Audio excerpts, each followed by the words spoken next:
안녕하십니까. 교육의 올바른 시선을 제공하는 이 브리핑 시작하도록 하겠습니다.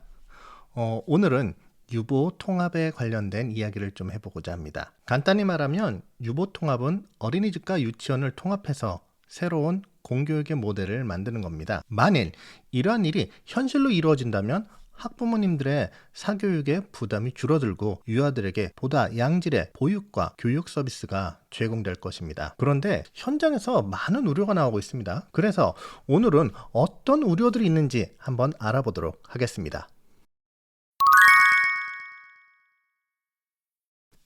일단 지금 현재 어린이집과 유치원은 이원화되어 운영되고 있습니다. 어린이집은 영유아 대상의 보육 중심의 교육기관이고 유치원은 유아 대상의 교육 중심 기관입니다. 또한 어린이집은 보건복지부 소관이고 유치원은 교육부 소관입니다. 이게 또 지역으로 내려오면 어린이집은 시도 자치단체가, 유치원은 시도 교육청이 담당하게 됩니다. 당장 이 부분부터 해결이 힘들다는 겁니다. 이 두 개의 거대한 조직을 하나로 만들어야 되는데 그게 쉬운 일이 아니라는 거죠. 이 두 교육기관이 얼마나 큰지 쉽게 이해하는 방법이 있습니다. 현재 어린이집은 지자체 등을 통해서 약 10조 원, 유치원은 교육부, 교육청을 통해서 약 5조 원 등 총 15조 원이 지원되고 있습니다. 엄청나죠? 이 두 개의 교육기관을 해처모여해서 새로운 조직을 만든다. 네, 정말 쉽지 않아 보입니다. 그리고 해결해야 하는 문제가 또 있다고 합니다. 바로 법률 정비입니다. 어린이집은 영유아보호법, 유치원은 유아교육법 아래서 운영되고 있습니다. 이 법률의 정비는 모두 다 아시는 것처럼 정부, 행정부의 소관이 아닙니다. 국회의 지원이 있어야 하는데 지금 상황을 보면 이 역시 쉽지 않은 일 같이 보이긴 합니다. 그리고 이거보다 더 큰 문제가 있다고 하는데 그것은 바로 교사에 대한 문제입니다.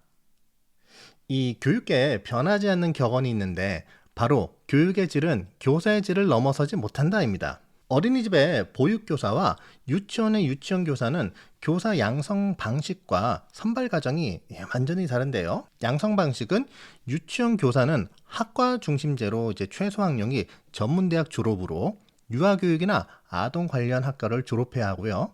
교직 과목이라는 것도 이수해야 된다고 합니다. 그리고 공립 유치원 교사가 되려면 국가시험인 임용고시도 합격해야 한다고 해요. 저도 이거는 이 시험을 봐서 아는데 이건 절대로 쉬운 시험이 아닙니다. 이 시험을 통과해야 교육공무원으로 공립학교에, 국공립학교에 근무할 수 있습니다. 그에 반해서 보육교사는 학점 이수제라고 합니다. 학점 이수제라고 해서 최소 학력이 고등학교 졸업 이상이고 학점을 취득하면, 일정 학점을 취득하면 보육교사 자격증을 취득한다고 합니다. 이러한 차이 때문에 유보 통합이 되었을 때 교사, 처우에 대한 우려가 있다고 합니다. 아무래도 유치원 선생님들의 걱정이 크겠죠. 그리고 상대적으로 제가 잘은 모르겠지만은 보육교사 양성 기관에서도 기대하는 면이 있는 것 같기도 합니다. 왜냐하면 요즘 인터넷 검색창에 보육교사를 검색하면 수많은 기관에서 유보통합 전에 자격증을 따르는 광고를 쉽게 볼 수 있습니다. 그러다 보니 현장에서는 많은 우려를 하고 있는데 정부는 아직 이에 대해 입장이 정해진 것이 없는 것 같습니다. 아무리 그래도 유보통합이 된다고 해서 같은 처우가 되는 것은 사실 제 개인적인 입장으로는 말이 되지 않고요.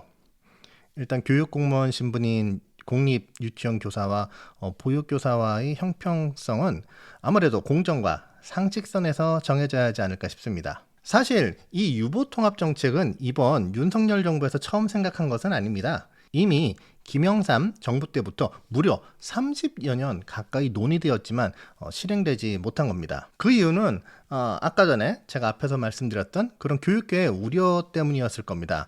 실제 유보통합의 이상은 굉장히 좋지만 해결해야 하는 문제, 즉 현실은 만만치 않기 때문이죠. 당장 있을 그런 어떤 두 교육기관의 통합이라든지 교사 처우라든지 여러 가지 그 법률 정비라든지 이런 게 만만치 않죠. 이러한 문제를 풀기 위해서는 인내심이 필요하고 시간이 필요합니다. 그리고 이미 현장에서 제기한 문제들에 대한 해결책을 제시하기 위해 현장의 목소리에 귀를 기울여야 할 것 같습니다. 무턱대고 지금처럼 약간 밀어붙이기식은 곤란하지 않을까요? 불과 6개월 전에 초등학교 학제 개편 논란이 있었습니다. 혹시 기억하시나요? 입학 연령을 1년 낮추는 문제도 엄청난 논란과 문제 제기가 있었고 결국 윤석열 정부 초대 교육부 장관이 사퇴하는 일이 있었습니다. 유보통합은 학년 조정보다 훨씬 규모가 큰 일인 것 같습니다. 이때 정부의 신중함이 필요한 시기인 것 같습니다.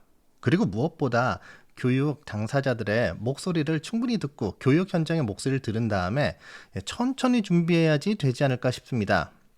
이상적인 게 아무리 좋아도 현실로 구현되기 어렵다면 그것 역시 다시 한번 생각해 볼 문제가 아닌가 싶기도 하고요. 아무쪼록 좋은 이상을 가진 유보 통합인 만큼 좋은 결과 있기를 바라겠습니다. 그러기 위해서는 정말 다시 한번 강조하지만 정부의 신중함이 필요한 시기인 것 같습니다. 긴 영상 시청해 주셔서 감사합니다.